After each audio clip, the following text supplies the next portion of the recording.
Welcome to this week's episode of The Leadership Lane, where I am so pleased to be joined by Associate Professor of Management from Swinburne University, John Hopkins. John, thank you so much for joining us. Great to be here, Rita. It's so lovely to have you. And obviously, John and I have beloved Swinburne in common, which is where our paths crossed initially. But I really respect John's work. And so I wanted to invite him along to the Leadership Lane podcast and share some of that great work with you, with a particular focus today around 4-day working weeks and productivity and work from home and all those things that I know, John, are still impacting our leaders and particularly leaders that are listening. So by way of introduction, just so you all can become familiar with John and his fantastic background, but John is an Associate Professor of Management at Swinburne, and he's the founder of WorkFLEX, a Melbourne-based company offering a range of online courses, coaching and training to help workers and organisations successfully transition to new ways of working, which I know is still so topical. Who would have thought 3 years rather post-COVID, but we're still here navigating it. John's been one of Australia's leading experts in flexible and remote work practices for some time now, past decade, and has led a large range of projects for both public sector and private sector clients, including the Australian Fair Work Commission, the National Workplace Institute, Regional Development Victoria, the New South Wales Public Service Commission, Deloitte, Transport for New South Wales, and the Australian Productivity Commission. And in recognition of the reputation in his field, John is also regularly invited to participate in various mainstream media, both local, national and international. And so we're so pleased to have John join us today. We're very, very fortunate. Thank you, John. My pleasure, Rita. Excellent. So, John, let us know. I love working with academics, as you know, having worked in higher education for a number of years, but maybe let us know, what's your research area? What gets you out of bed every morning? What is it from a research perspective that absolutely gets you going? Yeah, so look, I'll give you a little bit of background. I won't go all the way back, but I'll go back 10 years. So my background is, I'm actually a mechanical engineer by trade, but I've worked in academia for 15 years or so now, maybe a little bit longer. And my day job, even to this day, is I teach management subjects, but specifically supply chain management and Lean Six Sigma and subjects like that. But I started working on a project just over 10 years ago now, which was looking at traffic congestion. So specifically in Melbourne, but we were looking at examples around the world of how different countries and different cities had tackled it. And we were interested in it from a logistics perspective and a cost. Obviously, none of us like congestion. It holds us up. It stops us going where we want to go.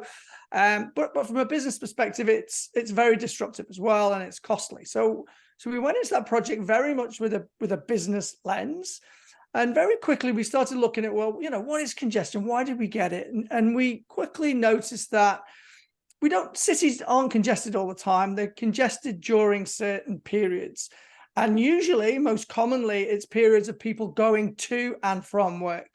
So then it was like, well, what are those people actually doing? They don't go to the city to work in a factory. They're either going to work maybe in retail or hospitality, but predominantly they're going to work in an office in the city where they sit in front of a computer all day. So I'm like, wow. So that kind of that's where my first interest in the subject came about. It was like, why do we still do that? We have all this amazing technology now.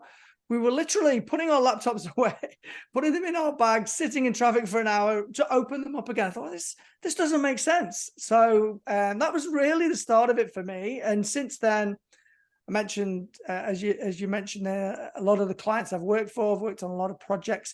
But then particularly, obviously, when COVID came along, the interest in this just absolutely skyrocketed in this topic. And it's been very exciting for me as well, is that a lot of the things that we were researching 10 years ago are very much hot topics of debate now. And it's a very exciting period, I think, for the future of work. And I think COVID, as bad as it was, it's actually been a great catalyst for making a lot of these things a reality. Yeah, wonderful. And I think, as I said in the introduction, who would have thought that 3 years later we're still talking about issues that surfaced through COVID? But then based on what you've just said, these are, they're new issues, and they're not, because we have been dealing with advancing the different ways that we can work for some time. So I really appreciate your expertise, John. So thank you again. So my first question, it's not going to be too surprising for you, but is work from home here to stay, John? For listeners that are listening. Look, I am happy to go on record to say that I think 100% work from home is here to stay. Certainly. I feel that we didn't have a great deal of flexibility prior to the pandemic. I, use this example quite a lot, is that flexibility to a lot of us prior to the pandemic, and this is knowledge workers, was really, I have to go to the dentist in the morning, I'll stay an hour later tonight to make my time up. That was about as flexible as it got, even though our jobs may involve sitting in front of a computer 90% of the time, which could be done anywhere. So it's really about breaking down those management norms that have been created over a century. So it's really about, they were the barrier, not the technology. The technology had come along to enable us to do that. So as I mentioned, so the pandemic changed everything. It was not planned. It was not something that any of us ever wanted, but it came along, and because we were trying to stop the spread of the pandemic, we couldn't go to work. We had to work from home, and we already had the technology. Again, I talk about this quite a lot. Things like MS Teams, we all had them and nobody used them. The technology was already there. And thankfully, the pandemic did happen in, 2019, 2020, and not 1999 or 2000, because people couldn't have worked from home then. We didn't have the technology to do it.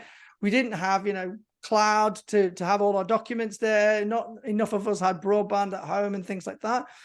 And I feel that the situation that we're in now, we've kind of landed on this hybrid mix. Again, it's probably not been properly designed by a lot of firms, but we kind of landed on it as a compromise solution, in that it still gives people a level of flexibility, but at the same time, it gives the employer some face time in the office as well. So I do believe some level of working from home is here to stay.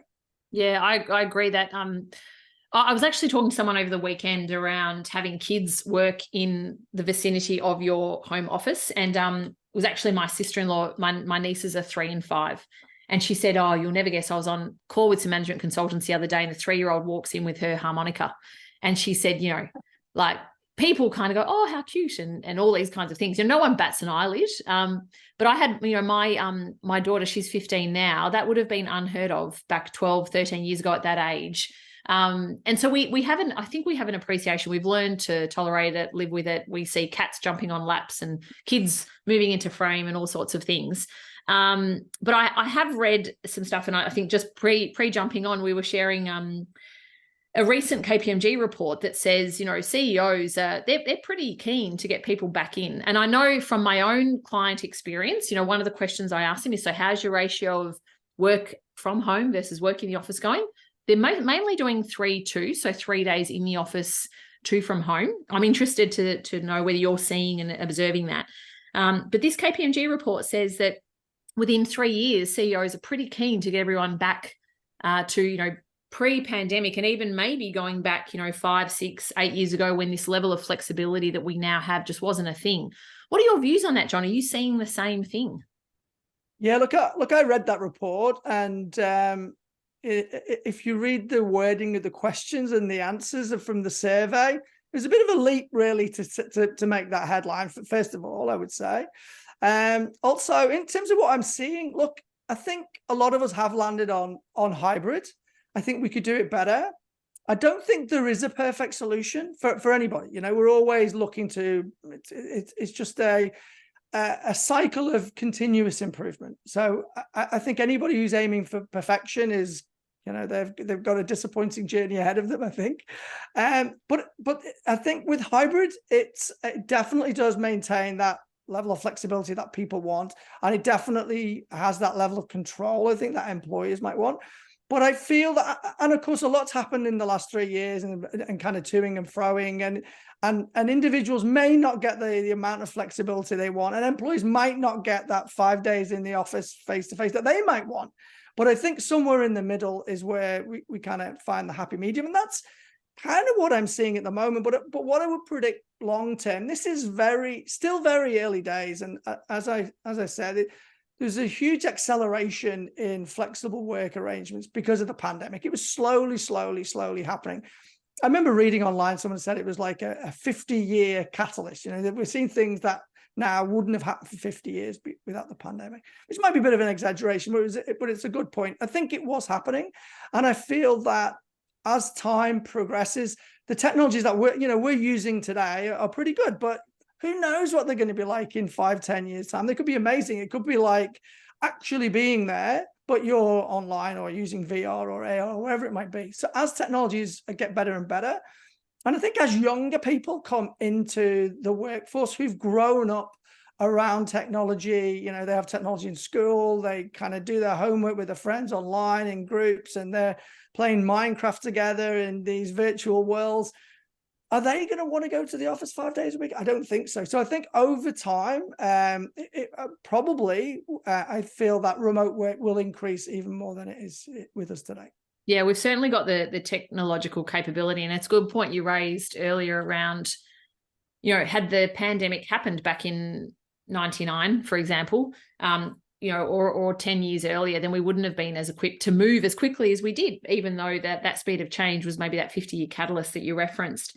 The tech, John, is an interesting point, and your Minecraft example really resonates for me, having 2 teenagers and an 8-year-old in the house.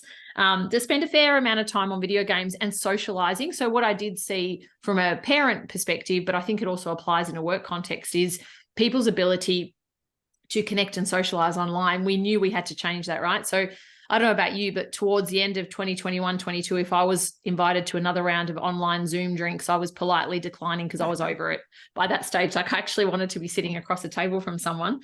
Are you seeing any implications? And it could be early days, but in terms of, so we've got the tech to enable us. And then I'm really curious about what that does to team culture, our ability to connect, our ability to feel like we belong. Is any of your research, you know, or any trends that are emerging based on your research or that of others that you can comment on in relation to that point? Yeah, definitely. So in terms of hybrid, you know, if we're going to be in the office 2 days a week, 3 days a week, what are we going to be doing when we're there? What, you know, you hear that expression, what's worth the commute? So by commuting to work, you're probably giving up 2 hours of your day just to physically be in a different location. So obviously you don't want to be traveling there and in Zoom calls all day, because that's something that you could be doing from home. I heard a funny expression recently, and that's called homing from work. So, you know, you're doing things in the office that could easily be done at work. So there was no value with you being there. So what will add value to an organization? And that could be a number of things. And that certainly has been in our research. So we asked about, in a survey about a year ago, 2,000 responses, we asked about the value of the office and what activities work better face-to-face as opposed to online. And they tended to be things like large events, let's say a town hall, so an informing event, something like that, training for sure, collaboration, mentoring. But I think more than any of those will be the social side of work. I think is what suffers most online. A lot of that other stuff, believe it or not, actually works quite well online. So I would say in terms of an informing event and even collaboration, you know, there's a big argument that we can collaborate pretty well online. And it's funny because, you know, I've been working on projects nonstop for the last kind of 3.5 years. And I haven't met any of the people who I've been working on projects with. You know, we've delivered the projects and they move on. I've never met them in real life. So we're getting stuff done, you know, without ever coming together. But I do agree with you. I feel that what we are perhaps learning is that kind of social interactivity that we get at work. And I really like that point that you made before about, you know, when Zoom calls kind of first started and, you know, someone was playing a harmonica in the background. And we've all got experiences and things that happen to us like that. But I actually feel we've gained a bit because of it. I feel like I'm sat here in front of you now, and I'm looking at your books and your certificates and so I know a little bit more about you because of this call. And I feel that, you know, I could go to work every day and I'd have it's almost like I'm wearing a mask, and I'd wear a business outfit, which would not be what I would wear at home. And there would be a bit of chit chat, but you wouldn't see someone's dog or cat so I feel that this also is part of the future as well. I definitely see value in people getting together for certain activities, for sure. And I think that kind of culture building is a big part of that. But I also think that we shouldn't underestimate the value that the kind of digital side offers as well. Yeah, it's a good point. And, do we actually know each other better? Because we are getting an insight into our worlds. And as you say, we're not wearing the corporate mask or the cape or whatever it is and going in and looking like everybody else. Yeah. So that personality is coming through. John, you talked about, getting stuff done, and you mentioned there some activities where it makes more sense for people to be collectively coming together. So it makes me think about productivity. So based on your research, and I saw quite an early report of yours, I think, and Professor Ambar Dole's around productivity. What's the latest data that's emerging, or are we more productive when we are at home? Yeah, look, again, there's no one answer to that, in that every firm will be different, and some will probably work better with more remote employees and more remote work going on than others. But I think overall productivity is always trending up, particularly, again, we talked about technology. As technologies emerge, and we talk about AI now, productivity is based around output and time. So what something like AI will do can impact both, but specifically for the human user will be around time. So I think that productivity is always improving over time, for sure. But depending on how you want to measure it, you want to measure it in the short term over a 3-month period, it might trend down, it might trend up. So you always have to kind of widen the lens. But I always feel that whatever we become as it trends up, that then becomes the baseline, and you got to go higher. So we're always aiming to go higher. But I think in general, holistically, I think productivity is nearly always trending upwards. Yeah. And I think another piece of research that I read over the weekend is that productivity is one of so in terms of what's on leaders' minds, what's on CEOs' minds, it's growth, tech, productivity. And so I agree that we're always looking at it. And therefore, over time, you would expect that it increases, because we do have not only the location of our work, but we've got these other factors like AI, which is huge, right? So it is changing the way that we're producing stuff, and also probably putting under a microscope what's worth our time in terms of producing it versus let's get a kickstart and a leg up on this piece of work, and then let's really apply the critical thinking that we need to, that AI can't, although it is getting pretty good and pretty sharp. It is. Look, just from my own personal experience, and I'm working on a project with Deloitte at the moment, and we surveyed 2,000 users around Australia, and just ask about uptake of AI in the office. So how many people are using it? What are they using it for? What training have they had? Has the introduction of technology been bottom up or top down? So just a kind of snapshot, if you like, of what's happening. But of course, everything's happening very, very quickly. And yeah, so I think that report will be out in a couple of weeks, actually, hopefully the end of October or beginning of November. And look, it's a fascinating and incredible technology, but it's not the first fascinating and incredible technology that we've certainly come along in my life. It's very difficult, especially talking to my 10-year-old daughter, to imagine. Like when I tell her I'm older than Google, I don't think she actually believes me, but but yeah, I am older than Google, and I'm older than mobile phones and the internet. So there was a time before that, not that long ago, and look, this will certainly, there will be a level of hype around it for sure, but I think it will definitely, as a kind of digital assistant to help with certain tasks, I think it's extremely powerful. And using it myself, I would say, to get words on the page, just to get you started, it is incredibly useful. And I'm not saying that what it produces is perfect, but it's actually getting better and better and better. And what I've used it for has actually been really, really good. Yeah, like the mind map work. I was doing some work with our 17-year-old. So he's doing some year 11 assessments, so senior school assessments here in Australia. And it was a big topic that we were looking at off the base of it, or back of a movie that he's had to watch. But he was looking at love and the destructive nature of love and constructive nature. So he just, and we had not even talked about ChatGPT, but he just whipped it up and we were doing a mind map. And he's like, oh, I'm just going to pop that question in and it gave him a whole set of words, which then started, or really was able to enhance his thinking around that topic. And I think it cut it down. It removed a frustration, a barrier point. And it was a good example of, well, if at that age we can use it and we don't really have those barriers, provided it's being used appropriately and ethically, then who knows what it can do to kind of speed things up for us going forward. Yeah, look, I completely agree. And I feel that, I know, in education, in schools around the world, they've tried to kind of maybe pretend it doesn't exist, or block it. And I don't even know how you would even block it. It's not like it's something you come to school and you use. It's everywhere. Anyone who's got a mobile phone or a laptop can access it. And I think that we can't block it out. We can't ban it. We have to accept that it's there, and we have to kind of understand what it's capable of, and and promote responsible use and guidelines and policy around it so that it is used effectively and it's not used for bad. Yeah, and as a tool really to enhance as opposed to your solution. Yeah. Exactly. Yeah. So John, I was thinking about so trust.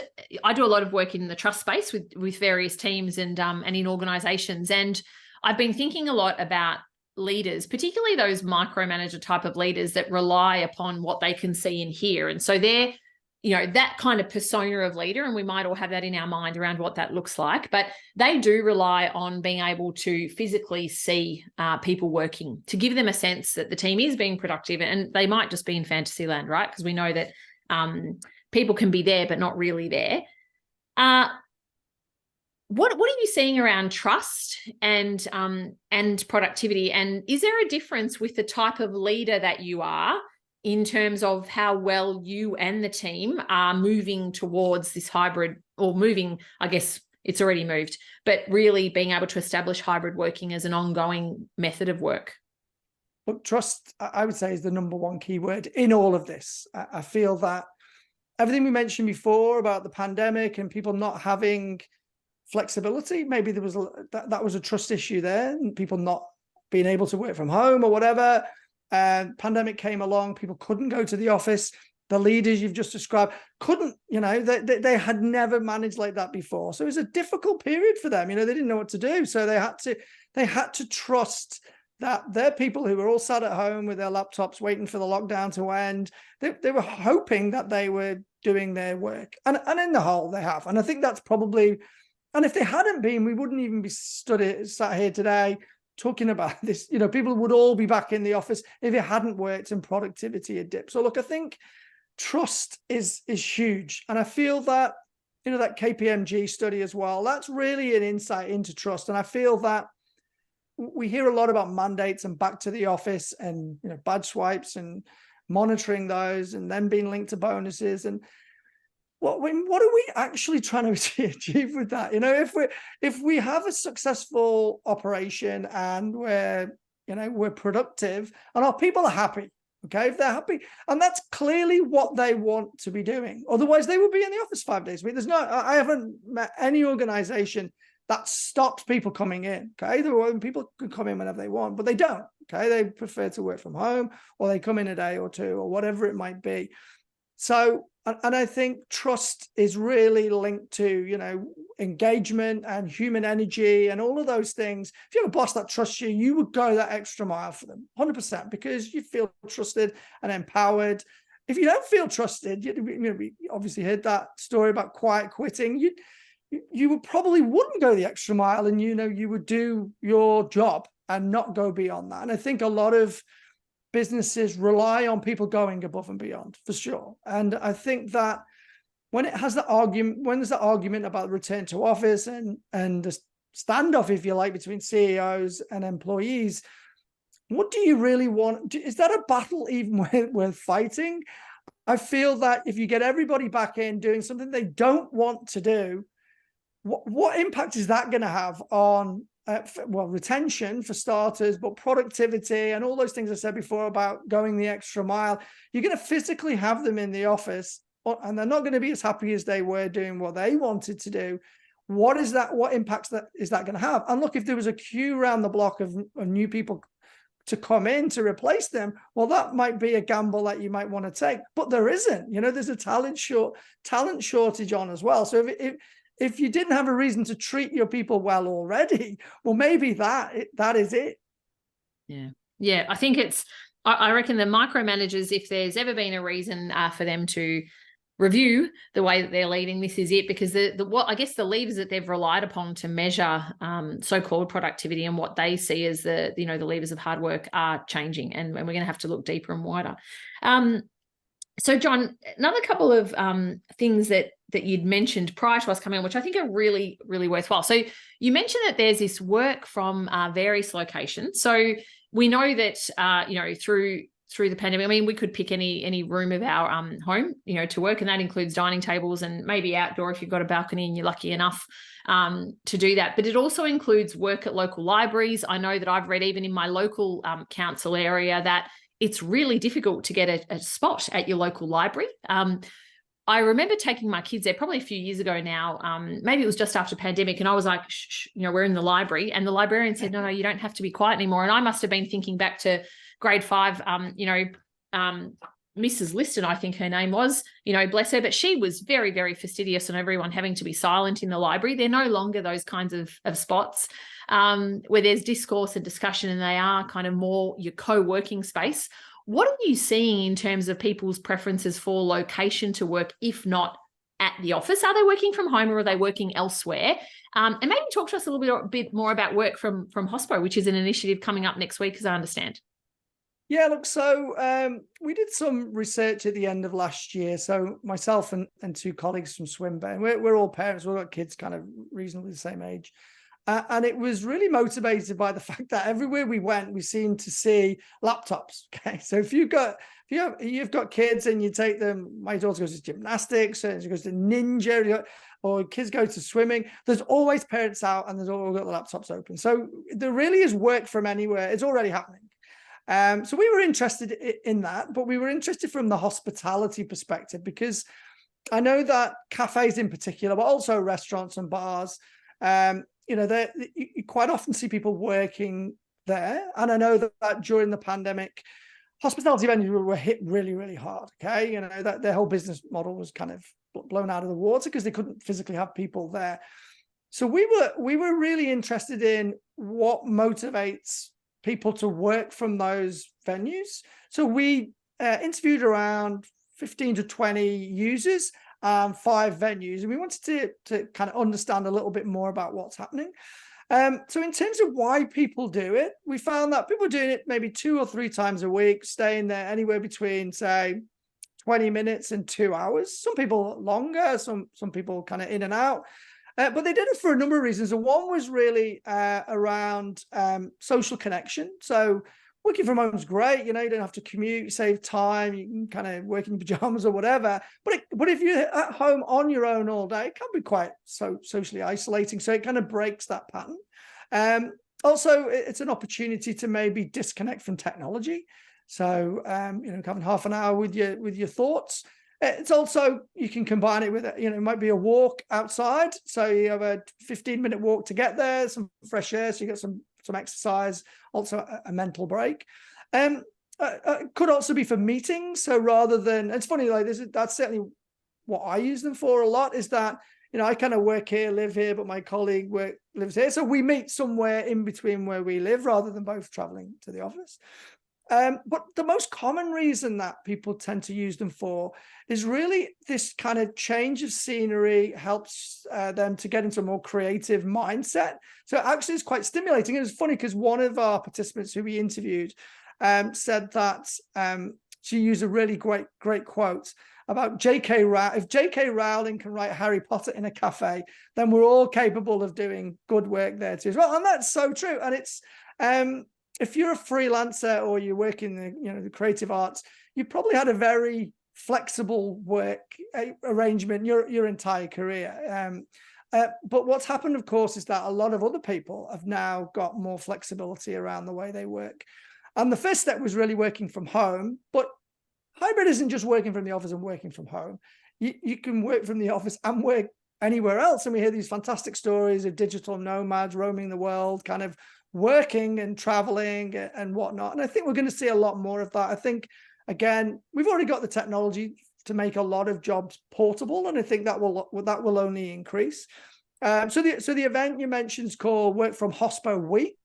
So I think that starts on the 16th to the 20th of October. It's really about promoting, what facilities a lot of these kind of cafes can offer to workers. So those things I mentioned, a stimulating environment, as well as obviously great coffee and good food.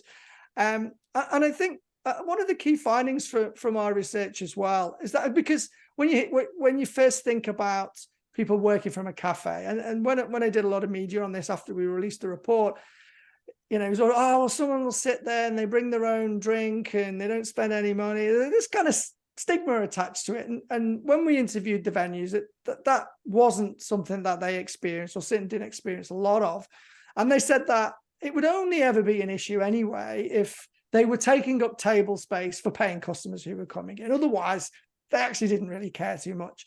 And the other kind of really important part is that venues like a cafe, they're really busy for kind of breakfast, then they drop off, and then they're busy at lunchtime, and then they drop off again. So they're still paying for facilities, lighting and rent or whatever for the less busy periods, but there aren't as many customers there. And equally, the people who we speak to, these laptop workers, they like going during those quieter periods. They don't want the kind of hustle and bustle of lunchtime when they're maybe too noisy, too many people around. So it's bringing those together and, showing that, there are these hospitality venues. So there's an opportunity where you can kind of come along and have a coffee and do some work. And it's a nice environment. You can interact with your local community and see some smiling faces and things like that. So that's what Work from Hospo Week is about. And it's being organized by thirdplace.org. And they have a platform where all these hospitality venues are all listed on there. And you can go on there and see, have they got single tables? Can I have a meeting for 6? Have they got a private room? Have they got Wi-Fi? You can look at all that information and book a table on there. Oh, that's wonderful. I will actually have a look at that, John. And I think, so is that Australia-wide? Australia-wide, yeah. I think they've even got some venues in the UK as well. Fantastic. So jump on thirdplace.org and have a look if there's a venue near you that's offering a place. I think it's great and such a great point around just stimulating that creativity in a different environment can do that. John, I know that a lot of your research is focused on the 4-day working week, and I know that we made a headline. I think it was it could have been an insurance or a financial services company back in the day in New Zealand, Perpetual perhaps, that maybe started this whole, notion. I think from memory, although you'll be able to tell us if this is correct, they were the first ones that publicly went out with, we are moving to a 4-day working week. To what extent are you seeing organisations still continue to do that? We know that, for frontline workers, I do a lot of work in the health industry. It's impossible for frontline or health professionals, other types of professionals to work from home when their job requires them to be on site. What are you seeing in relation to 4-day working week? Is it still a thing? Yeah, look, it definitely is a thing. I feel a lot, in the same way as other flexible work arrangements are getting more attention now since the pandemic. None of them are new either. Incidentally, it's just that. They're open for discussion now, whereas previously they weren't. And so is the 4-day week. I know about Perpetual and Andrew Barnes, and he's got a famous book, but it goes way, way, way further back than that. Even back in the 1970s, when there was the fuel crisis on, a number of organizations were forced into 4-day weeks because of the lack of fuel. And a lot of really good things came out of it. And there was some, it gathered a bit of pace and momentum at the time, but never really happened. And of course, now we're revisiting it. But we interviewed 10 organizations who've already moved to a 4-day week earlier in the year to ask them about it. And it was probably one of the most fascinating projects I've ever worked on. I don't work a 4-day week. So whenever you say to somebody, I'm working a 4-day week and productivity is going to be, well, it just doesn't make sense. You use less hours and you more. That's exactly what they were reporting. So 7 of the 10 companies we spoke to, their productivity had gone up since they moved to a 4-day week from a 5-day week. But that wasn't necessarily the motivation for doing it or the best benefit that they got out of it. So in terms of other benefits, certainly talent retention was a big one. Definitely recruitment. So I mentioned before that pretty tight talent market out there, and particularly for a smaller firm, you're trying to compete with larger firms. It might be difficult to compete on salary, but can you compete on working conditions? Offering a 4-day week, that's a big incentive for somebody. You have to work 4 days a week as opposed to 5. And incidentally, this 4-day week I'm talking about is actually the 180-100 model, and that means that it's 100% of the pay for 80% of the time, so 4 days instead of 5, for 100% commitment to productivity. So it's not the kind of compressed week, which the likes of Bunnings are trialing at the moment. So it's not squeezing 40 hours into 4 days instead of 5. There's actually a reduction of a day in time as well.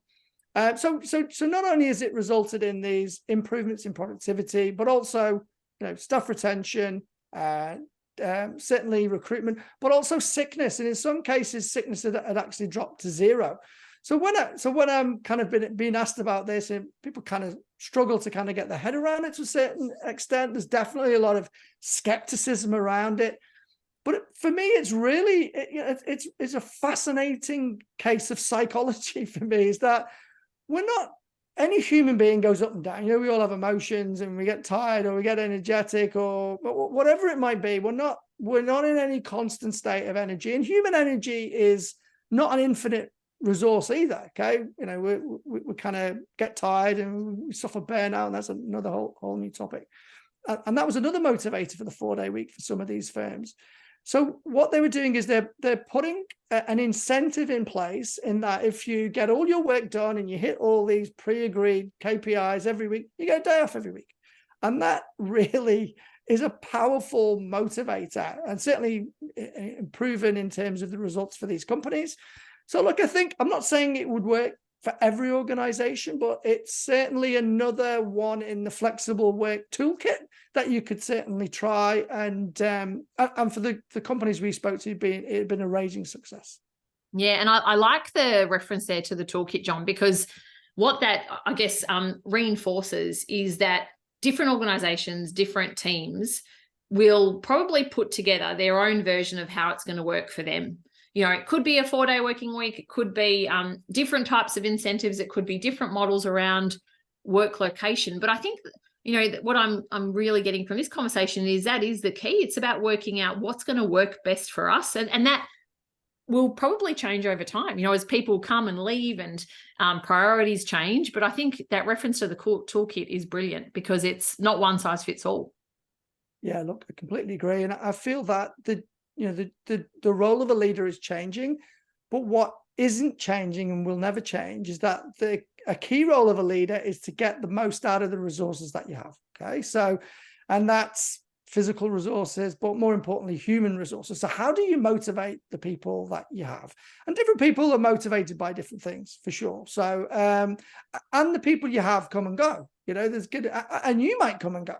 So there's never a constant.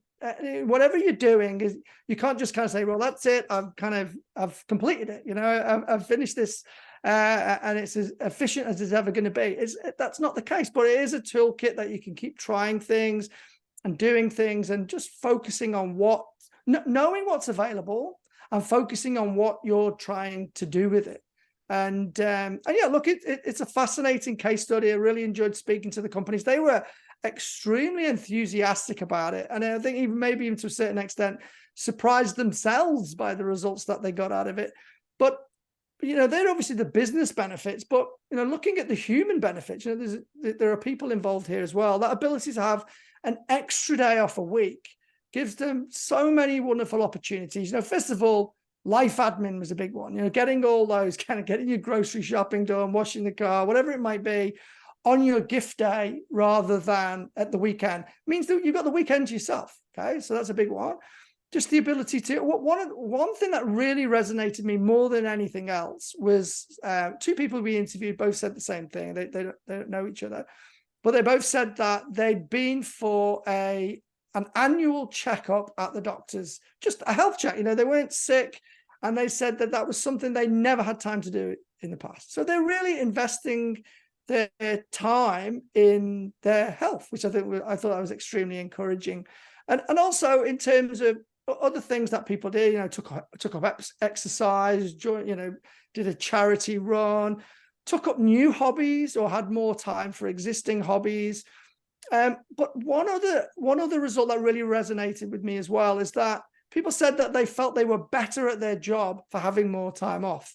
Is that rather than just being busy doing the job and then, oh my God, it's the weekend. And then they actually had time to stop and reflect and think about what they were doing and the way they were doing their job and the work and the bigger picture. Think, well, what about if we did this? So they said, a little bit like what we said before about the 4-day week and going to a different environment. If you ask somebody when do they have their best ideas, it's never, oh, well, I was at work at the key, but it's never then. It's all, you're in the car, you're walking, you're doing something different. So these people who on their what's called gift day, their additional day off from work, they're doing something different. They're not technically working, but they may still be thinking about work. So that makes them, and when they're happy and more engaged and having bright ideas like that, that's actually, a benefit for the organization as well. And I suppose the final thing that we found was that, and I hadn't heard this expression before, the Sunday scaries or Sunday dread was that kind of anxiety on a Sunday now. Oh my God, the weekend's over. I'm going to go to work again 5 more days. Was that had gone for these people? They were actually quite excited. They kind of 3 days with their family, whatever, was enough to fill their bucket, and they were ready to get back to work again. They were firing on all cylinders. So I thought there were so many positives to come out of that project. Yeah, that's great around that thinking time. I think that's a really good point, because sometimes we're not deliberate enough around our, whether it's our leadership or whatever job we're doing, we're not deliberate enough. And often it's because we're not providing that time within the time that we have to really put a frame around thinking and reflection time. So it's, the how we're working as opposed to just beavering away and doing the work. Yeah, fascinating, John. There's so much gold that's come out of this. So obviously we have leaders are the main audience for this podcast, but of course there are many others too. But I think there's a lot of gold there that you've been able to share with us today for leaders that are looking, at this is no longer a thing about is it here or is it going to go? It's here. How do I develop my own toolkit for myself and my team around hybrid working? So John, thank you so much for coming on today. John has also very kindly provided us with a code. So you've got a 4-day working week masterclass, John, as I understand. So thank you for generously providing a little discount for our listeners too. You're very welcome. Yes, so I've got an online course which is called Mastering the Hybrid Work Model. So there's Mastering the Hybrid Work Model, but there's also Mastering the 4-day week. And I've provided a code for a 30% discount onto that for all your listeners. Brilliant. Thank you, John. So we'll make sure that we pop that into the show notes and get on to that and check it out, because I think it's really, really worthwhile. So John, thanks again for your time today and for sharing with us everything you know in your research in this fascinating area. It continues to be fascinating. Thank you. It's been a pleasure. Thanks, John. See you next time on the Leadership Lane.